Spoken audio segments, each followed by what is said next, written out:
without a shadow of a doubt, 2024 and 2025 season has without a doubt been one of my favorite seasons as a Barcelona fan.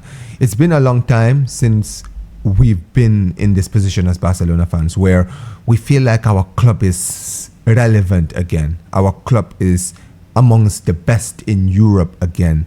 One of the most complete, one of the most dangerous, one of the scariest teams in Europe, right? I would say for me, it's been now like 5, 6, 7 years since I felt like this.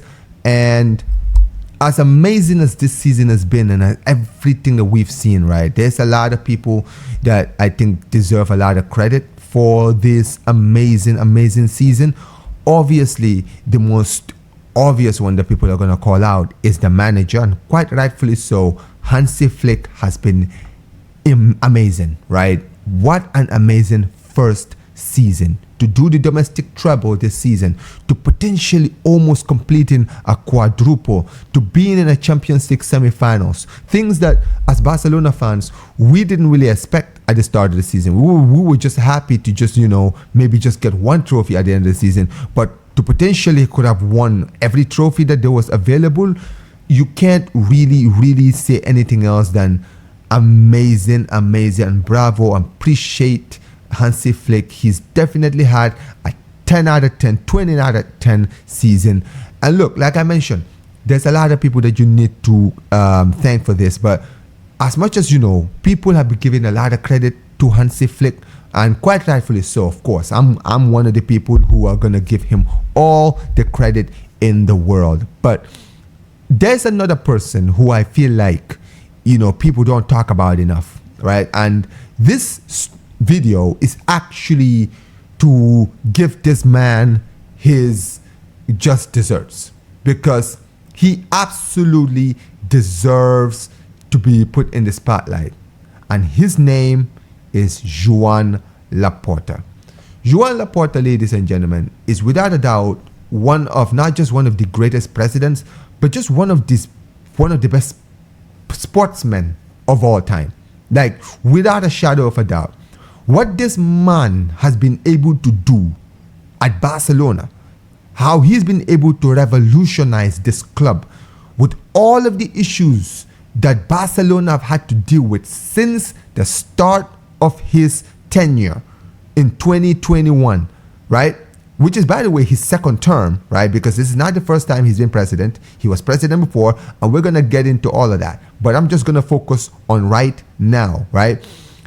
Ever since this man has been in charge, he's had to basically deal with a lot of BS, right? He arrived at this club, became the president when we were our financial situation was in the pits.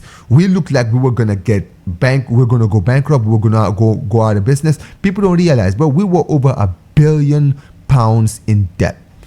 It wasn't funny. It was incredibly bleak around that time, and you saw a lot of things that were happening at the club, right? We had to cut our losses with so many players, right? And that idiot, that dumbass flipping Bartomeu, right, left us in a financial mess of epic proportions. This man arrives, comes in, deals with a lot of issues, one of them being losing our best player, our greatest player of all time. And despite all of that, despite the fact that he had a mountain to climb with all of the financial issues, plus the fact that La Liga had been putting all of these obstacles in his way, this guy always found a way to make it work, right? And you gotta give him credit. I know people, the issue is a lot of Barca fans don't give him enough credit. I feel like a lot of Barca fans are always quick to always call out his negatives. People always talk about the fact that, they didn't like the way he handled the whole Messi situation, right? Some people don't like the way he handled the Xavi situation. Right now, I'm not saying that Laporta is perfect, right? Has he made mistakes? Of course. I absolutely agree. He's made a lot of mistakes. But you gotta give credit where credit is due. This man is a genius. This man is a sporting genius. I don't know how he's been able to do this. Because like I mentioned, this is not the first time this guy has been in charge of this club. Remember, this guy was in charge, I think, in 2002 or 2003. But he was in charge, I think it was 2002. His first ever reign at the club was in 2002. And you know when he took over? He took over from Gaspar, who's notoriously one of our worst presidents as well, right? And the funny thing about that whole story, for many of you guys who don't know the story of his first tenure, he arrived at the club 2 years after Luis Figo had left to join Real Madrid.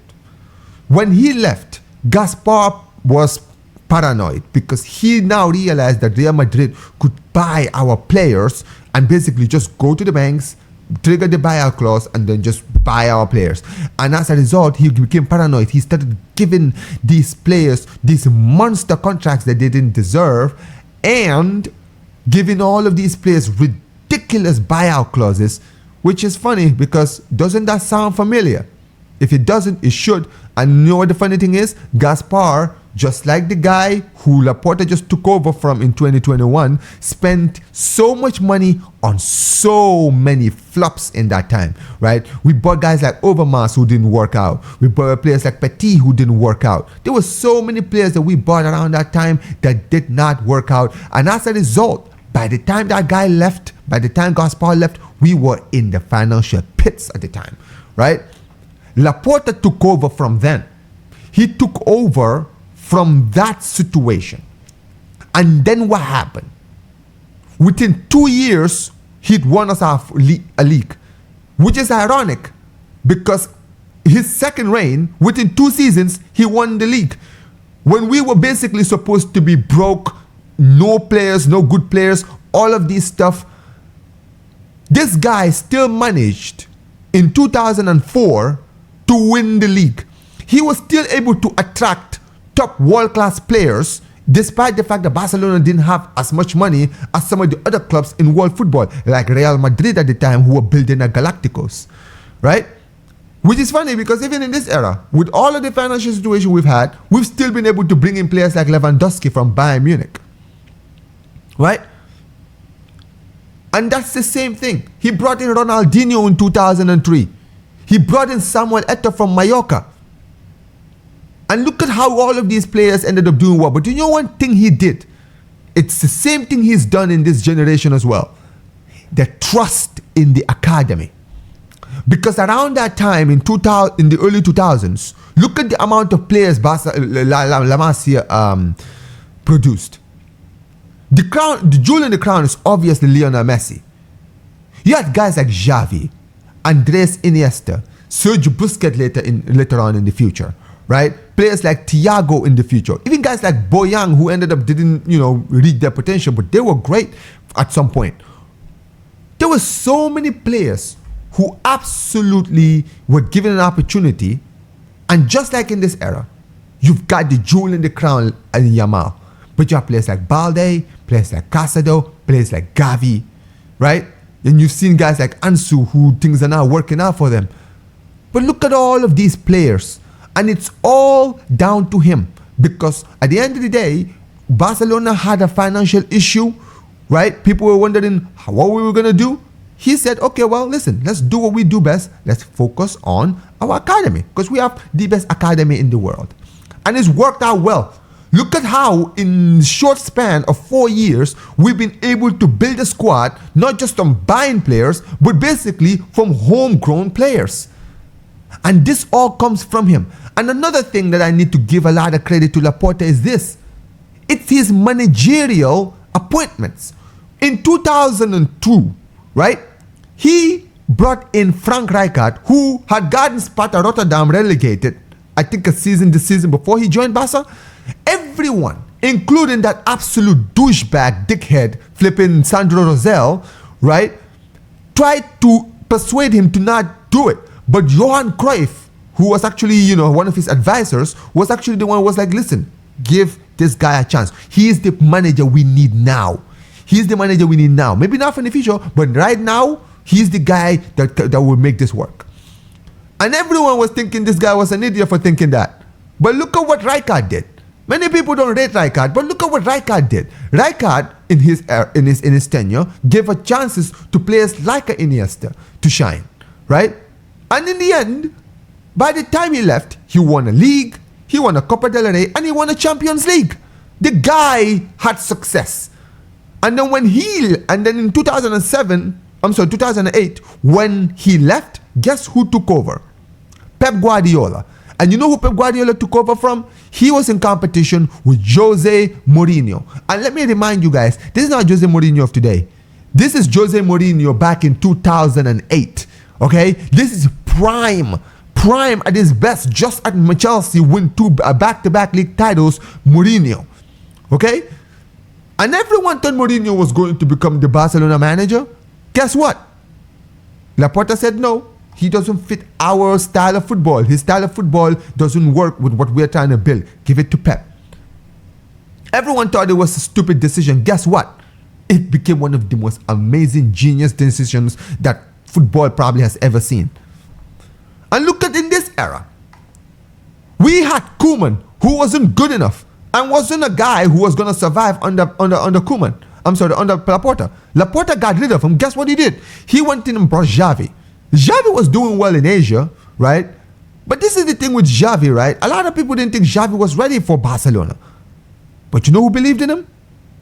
Laporta did.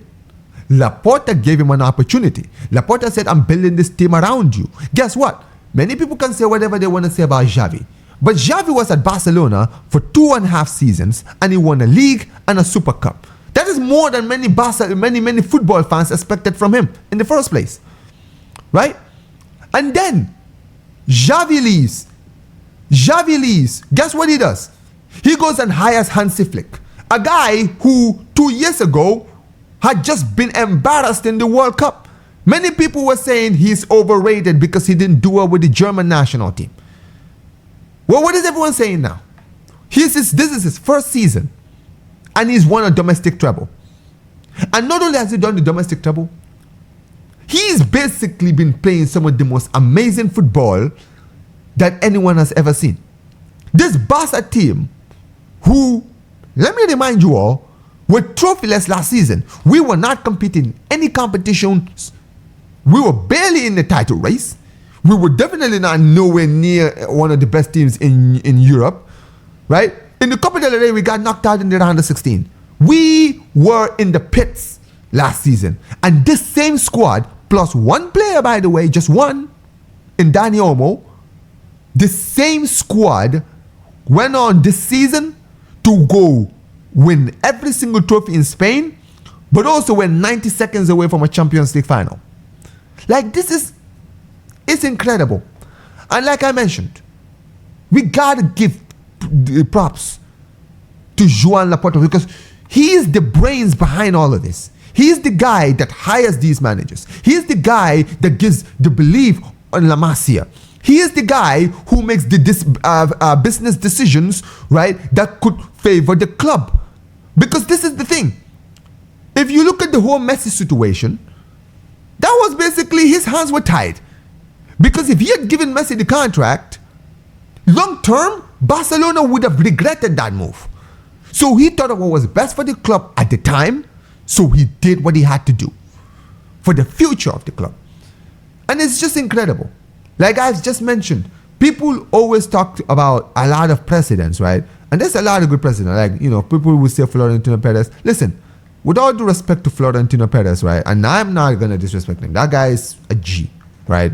He might be the president of the rivals. But look, at the end of the day, I'm telling you now, Florentino Perez didn't have to deal with what Laporta has had to deal with a financial constraint so flipping bad that you can barely even sign players. And still be able to compete within like 2 seasons. Everyone expected Barcelona to go, 5-6 years maybe before they started competing again? Bro, we won the league 2 years ago. We've just won the league this season. And God knows what's going to happen next season. But honestly, people need to put some respect on Joan Laporta's name because this man right here, he is a G. He's a dying breed, man. Like, you see a lot of football clubs, what they're going through. Trust me, all of these guys would die to have a president like Laporta. But tell me what you guys are saying in the comment section below. Make sure you guys smash the like button, subscribe to the channel, turn on notifications, and let me know what you guys think about Laporta, man. What do you guys think of this guy right here, man? Because he's criminally underrated, and I've already said, man, he's got my vote. I hope that he sticks around until he decides to retire, man. I don't care, man, because whatever you think of him, man, he loves the club, and he will always do what is best for the club. But let me know what you guys are saying. Like I always say whenever I end these streams, guys, Visca el Barça, Visca el Catalonia. And peace, you guys. Take care.